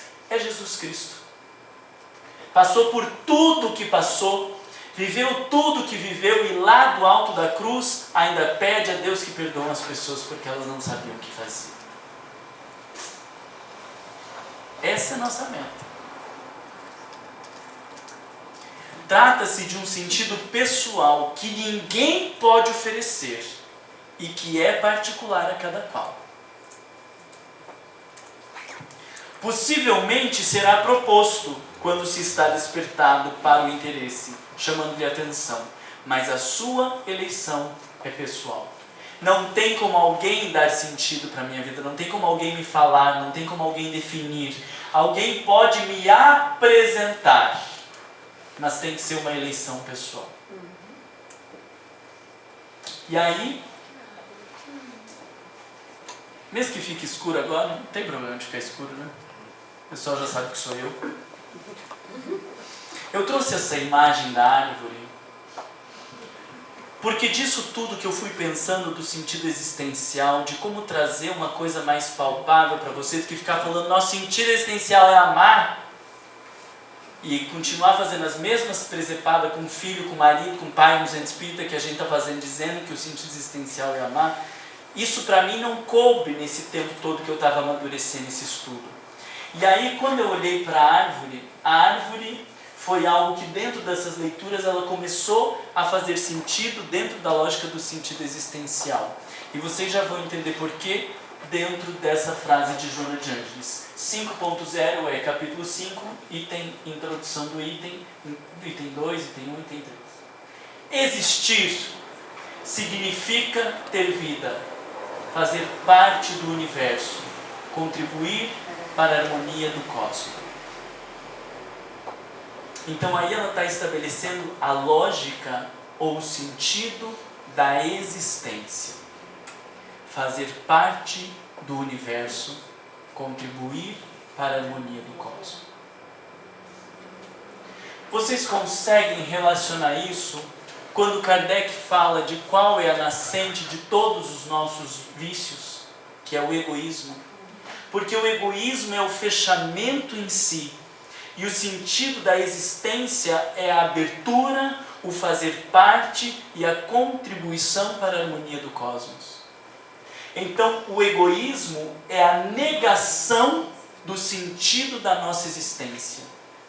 O egoísmo é a recusa à realização dessa força pulsante dentro de nós.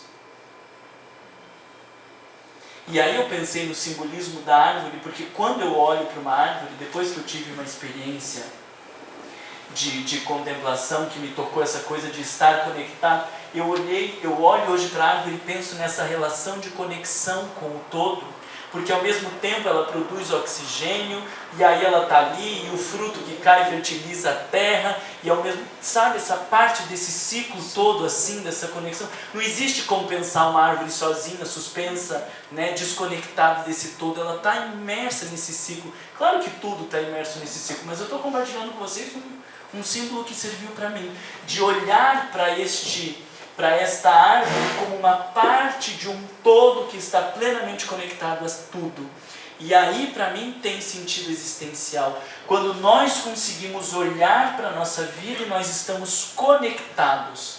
É diferente de ter construído uma vida onde todo mundo depende de mim. Eu não estou conectado. Eu estou pendurado. É diferente. Alçado.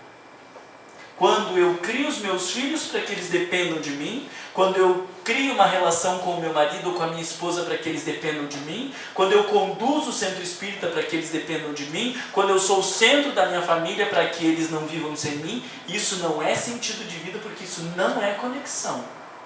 Isso é abuso das pessoas para que elas camuflem esses nossos conflitos. Vocês estão conseguindo diferenciar uma coisa de outra? E aí trouxe aqui para vocês essas duas frases me tocam, assim, para a gente construir essa ideia do sentido de vida. O universo é estruturado em energia que se expande em forma de raios, ondas, vibrações. O ser humano, por sua vez, é um dínamo produtor de forças que vem descobrindo e administrando tudo quanto o cerca. À medida que penetra a sonda do conhecimento no que jazia ignorado, descobre a harmonia em tudo presente, identificando um fator comum, causal, predominando em a natureza que pode ser decodificado como o hálito do amor, do qual surgiram os elementos constitutivos do cosmos. Eu não tenho conteúdo para falar da biologia, de todo o desenvolvimento da vida na Terra, mas a gente entende que a vida ela começa com um processo de agregação de diferentes elementos e que vão compondo a vida. Isso vocês entendem quando eu digo isso, né? Que nenhum elemento sozinho é vida. A vida começa a surgir deste processo de união desses elementos e que nós podemos entender isso como o hálito do amor, porque ninguém sabe diferenciar o que é essa energia, o que é essa vida, o que faz com que as coisas pulsem e aconteçam. E dentro da doutrina espírita a gente entende como o hálito do amor, porque o amor é a energia de conexão. Quando eu amo alguém, eu estou vinculado a essa pessoa. O egoísmo é a desvinculação, é o olhar para mim em detrimento das pessoas.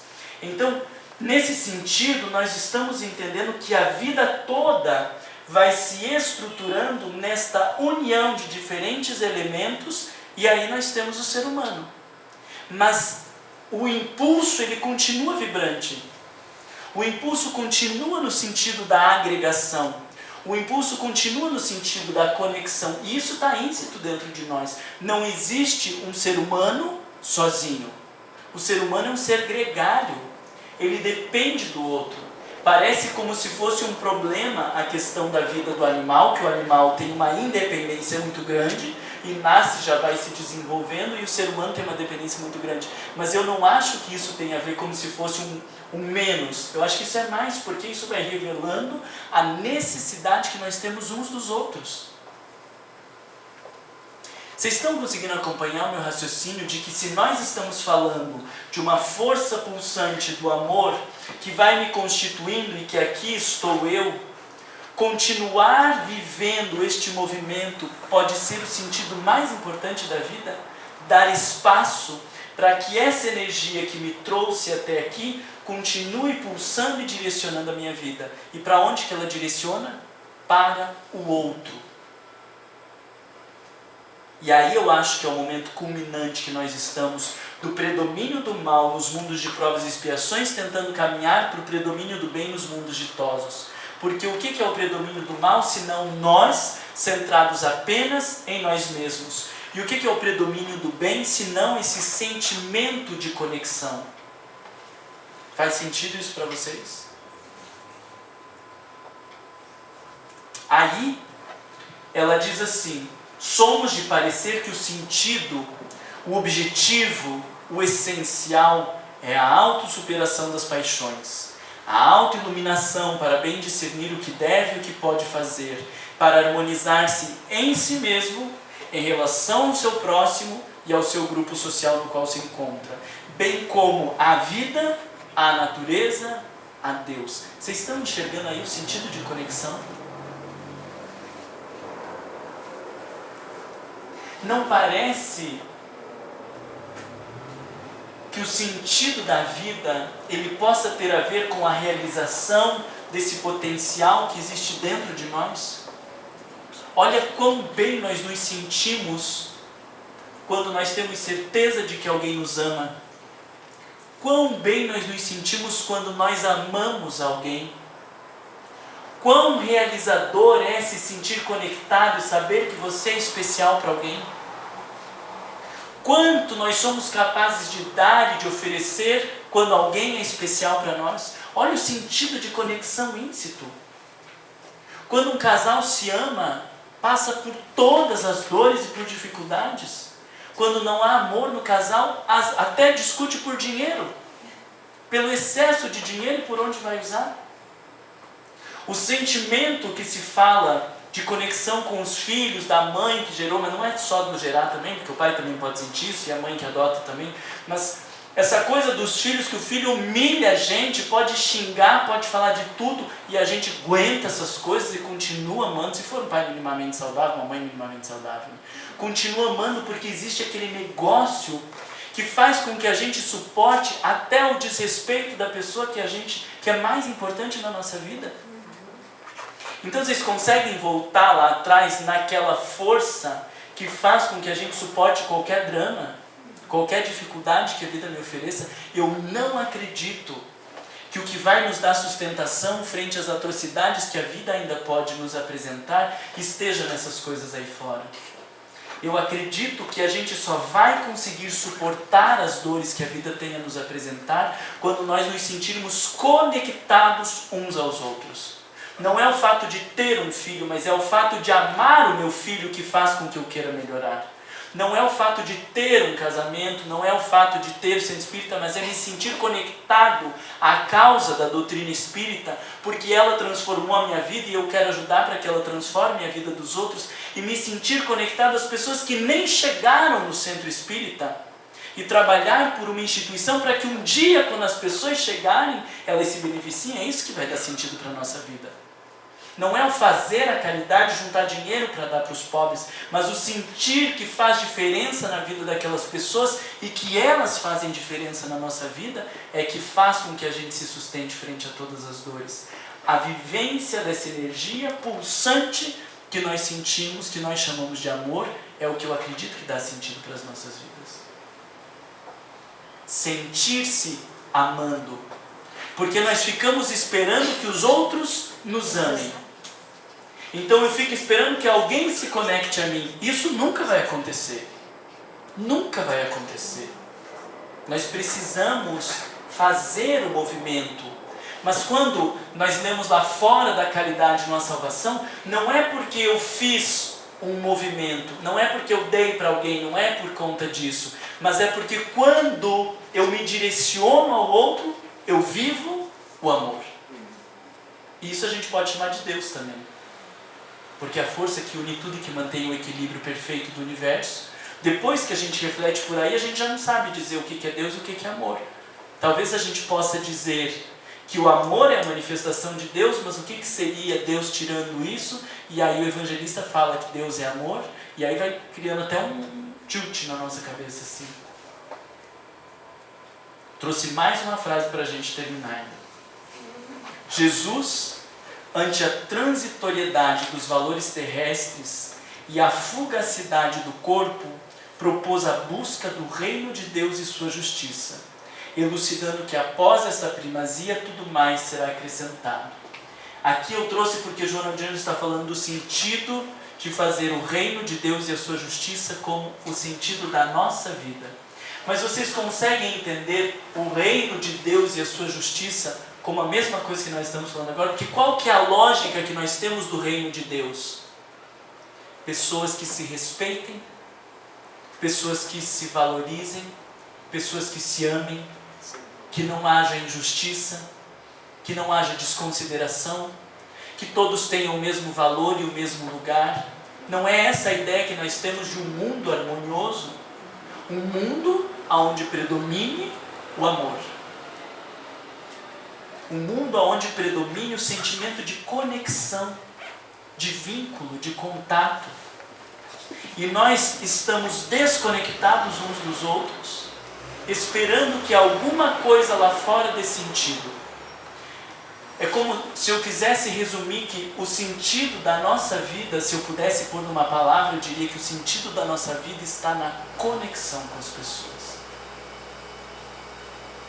E quando eu estou conectado, o centro espírita pode ser um espaço de sentido, o trabalho pode ser um espaço de sentido, os filhos podem ser um espaço de sentido, a caridade, qualquer lugar pode ser um espaço de sentido, porque eu estou conectado às pessoas. Mas não porque é bonito estar conectado, é porque no movimento de conexão, este impulso de direcionar ao outro é a vivência do amor. Por ser a vivência do amor, podemos dizer que é a vivência de Deus ou a vivência da lei de Deus. Não é o que eu dou ao outro que me enobrece, mas é dar espaço para este impulso divino dentro de mim que me plenifica. Não há outra coisa no mundo que possa nos preencher como o amor é capaz de nos preencher. Não há drogas, não há álcool, não há dinheiro, não há poder, não há status, não há sexo, não há nada no mundo que vai poder preencher, porque não é algo que vem de fora para dentro. É a vazão para este impulso divino dentro de nós, que se chama amor, ou que se chama hábito divino, que nos alimenta. Então toda vez que eu me fecho em mim, toda vez que eu olho para mim, para os meus benefícios, para os meus interesses, para os meus ganhos, para o meu usufruto, eu estou recusando que o amor pulse dentro de mim, e por isso eu me sinto vazio. Eu estou recusando que Deus se manifeste na minha relação, e por isso eu fico faltoso, por isso eu preciso de alguma coisa a mais. Por isso eu tento preencher, mas não vai nenhuma coisa de fora preencher, porque já existe dentro de nós, já está inato, pulsante. Precisa apenas que a gente dê espaço para que o outro se faça na nossa vida. E aí sabe o que eu acho que é mais interessante de tudo isso? Que é o que dá uma reviravolta na minha cabeça pensar o que é o amor, é que daí a gente vai entendendo que o amor não é algo que se dá ao outro. E daí me faz sentido quando a gente vê lá Joana de Anjos dizendo que o amor verdadeiro não exige, que o amor verdadeiro não espera retribuição, que o amor verdadeiro não faz condições, porque amor está no eu me direcionar ao próximo, e eu me realizo quando eu encontro o outro. Não precisa nem agradecer, não precisa dizer nada, porque eu me sinto pleno quando eu tenho a capacidade de sair dos meus puros interesses e encontrar o outro. E no fim das contas eu agradeço porque ele existe na minha vida. Porque é por ele existir na minha vida que eu consegui dar espaço para o amor pulsar dentro de mim. E aí a gente entende Chico Xavier, o vínculo que ele tinha com os pobres, com as pessoas fragilizadas, a importância que ele dava para as pessoas na vida dele. Não é porque ele se sentia melhor, mas porque elas eram possibilidade da vivência do amor dentro dele.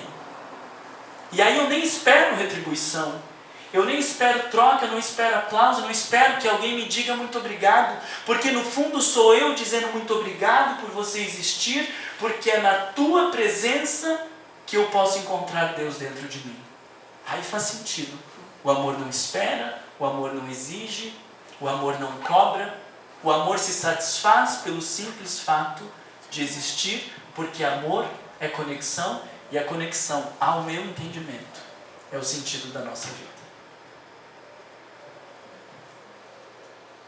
Vamos aproveitar esses momentos, fechar nossos olhos e fazer uma oração, uma pequena visualização. respirando um pouco mais profundo, acalmando os nossos pensamentos e começar a perceber o sentimento de conexão com o próprio ar que nós respiramos, pelo fluido cósmico universal que nos mantém conectados uns aos outros, pelo chão que nós pisamos, da Mãe Terra, que mantém uma conexão simbólica e ao mesmo tempo concreta entre todos nós. Respire mais profundo e tente visualizar dentro de você uma pequena luz pulsante que nós vamos chamar da sede do amor, a presença de Deus em nós, o self, o si mesmo, o impulso de conexão. Mas essa luz ainda é muito pequena, porque ela está abafada pelos nossos interesses mesquinhos, pelo desejo de usufruir sozinho, pelas preocupações com a aparência, com a exterioridade. Essa luz divina precisa de cuidado, precisa de adubo para se desenvolver como uma planta frondosa, precisa de força para realizar o seu potencial. Tente a partir de hoje visualizar regularmente esta energia divina dentro de você, o potencial de vínculo, de conexão e de amor que está dentro de nós, dado por Deus, porque somos a sua imagem e semelhança, mas não destes corpos grosseiros, destas almas egoístas. A imagem e semelhança que somos de Deus é no sentido deste potencial de conexão, de intimidade, de vínculo que está dentro de nós. Talvez por isso tenhamos ouvido Jesus dizer: vós sois deuses, vós sois a luz do mundo, vós sois o sal da terra. Tente sentir que esta pequena luz já dá algumas amostras. Há pessoas que você ama, há pessoas que você se doa, há causas que você se envolve e que sente realizado por esta capacidade de viver a presença de Deus em si. Mas esta força precisa crescer, porque ainda as trevas predominam, gerando uma escuridão interior. E nós estamos no momento da grande transição, aonde a capacidade de amar precisa pulsar cada vez mais intensa dentro de nós e nos levar à conexão com as pessoas na nossa casa, no trabalho, na via pública, com as pessoas que são desconhecidas e que precisam de alguém que olhe para elas, as pessoas que estão sozinhas, que precisam de alguém que esteja ao lado delas, dos nossos amigos, dos nossos afetos e dos nossos desafetos, que são carentes da sensação de que são importantes para alguém, porque às vezes nós estamos tão juntos, mas preocupados apenas com resultados, com aparência e com exterioridade, que somos incapazes de dar ao outro a sensação de que ele é importante, de que nós o amamos. Tente vibrar nesta energia que existe pulsante dentro de ti, para que ela cresça e estabeleça pontes de conexões com as pessoas que estão à sua volta, tendo a certeza de que cada ponte estabelecida é um pouco mais de Deus que pulsa em nós. Cada conexão, cada olhar, cada sentimento que for percebido do outro, das suas necessidades e das suas dores, cada movimento que conseguimos fazer em direção ao encontro deste outro que está ao nosso lado, nos plenificará, porque a presença pulsante de Deus dentro de nós a se realizar.